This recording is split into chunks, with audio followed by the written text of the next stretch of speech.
అందరికీ హాయ్ అండి, welcome to Sakhi sweet home. ఈరోజు వీడియో పచ్చి బఠానీ సంవత్సరం అంతా ఫ్రెష్గా ఇలా ఎలాంటి కెమికల్స్ వాడకుండా ఈ విధంగా నిల్వ చేసి పెట్టుకోండి. సంవత్సరం అంతా కూడా ఫ్రెష్గా చాలా బాగుంటాయి.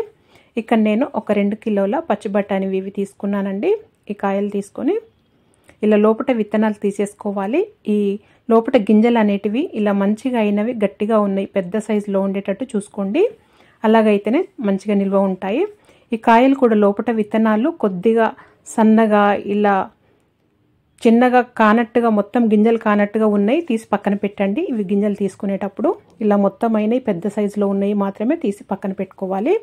ఇలా తీసి పెట్టుకోవాలి. ఇలా అన్ని గింజలన్నీ తీసి పెట్టుకోవాలండి. ఈ గింజలు తీసుకునేటప్పుడు కొద్దిగా సన్నగా చిన్నగా ఉన్నాయి మాత్రం తీసి పక్కన పెట్టేసుకోండి. ఇలా అన్నీ తీసి పెట్టుకున్న తర్వాత ఈ గింజలన్నింటినీ ఒక స్ట్రైనర్లోకి వేసుకొని ఒకసారి కడుక్కున్నానండి మంచిగా. ఇలా కడుక్కున్న తర్వాత ఆ నీళ్ళన్నీ పోయే వరకే అలా పక్కన పెట్టేయాలి, ఒక 10-15 నిమిషాలు. ఇవి నేను లాస్ట్ ఇయర్ స్టోర్ చేసి పెట్టినాయండి, అందుకే మీకు చూపిస్తున్నాను. చూడండి, నాకు ఇంత మిగిలినాయి. లాస్ట్ ఇయర్ నేను 4 kgs ఇలా స్టోర్ చేసి పెట్టుకున్నాను, కానీ ఇంతవరకు మిగిలినాయి. ఇంకొక 1/4 kg వరకేమో ఉన్నట్టున్నాయండి. చూడండి ఎంత ఫ్రెష్గా ఉన్నాయి, 1 year అయినా కానీ. నేను ఇది లాస్ట్ ఇయర్ చేసి పెట్టుకున్నా కాబట్టి నాకు ఫ్రెష్గా ఉన్నాయి కాబట్టి మీకు కూడా చూపిస్తున్నాను. ఈ విధంగా చేసి పెట్టుకోండి, మీకైనా కానీ ఫ్రెష్గా చాలా బాగుంటాయి. నేను ఉసిరికాయలు కూడా కొన్ని ఇలా స్టోర్ చేసి పెట్టుకున్నానండి, ఎప్పుడు నాకు ఇలా వాడుకుంటాను. ఇవి కవర్స్ మనకు చిన్న చిన్న ఏవైనా క్లాత్స్ కానీ అలాంటివి ప్యాకింగ్ కవర్స్ వస్తాయి చూడండి, అవి తీసి పక్కన పెడతాను.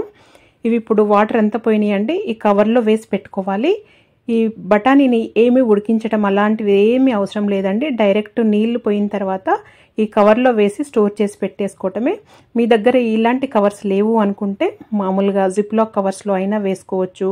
మామూలుగా వేరే కవర్స్ ఇలాంటి ప్యాక్ కొద్దిగా కంఫర్ట్గా ఉన్న కవర్స్ ఏ కవర్స్లో అయినా ప్యాక్ చేసి డీప్ ఫ్రిడ్జ్లో పెట్టుకోవాలండి. డీప్ ఫ్రిడ్జ్లో పెట్టుకుంటే చక్కగా సంవత్సరం అంతా కూడా ఫ్రెష్గా చాలా బాగుంటాయి, అస్సలు పాడవండి. నేను ట్రై చేసి మీకు చెప్తున్నాను. నేను లాస్ట్ ఇయర్ ఇలాగే పెట్టాను, అంతకుముందు ఇయర్ ఏమో కొద్దిగా బాయిల్ చేసి పెట్టానండి, కానీ లాస్ట్ ఇయర్ ఇలా పెట్టాను. చూడండి, అవి కూడా చూపించాను కదా ఎంత మిగిలినాయో, ఎంత ఫ్రెష్గా ఉన్నాయో. మీరు కూడా ఒకసారి ఈ విధంగా ఖచ్చితంగా ట్రై చేయండి. మీకు కనుక ఈ వీడియో నచ్చినట్టయితే లైక్ చేయండి.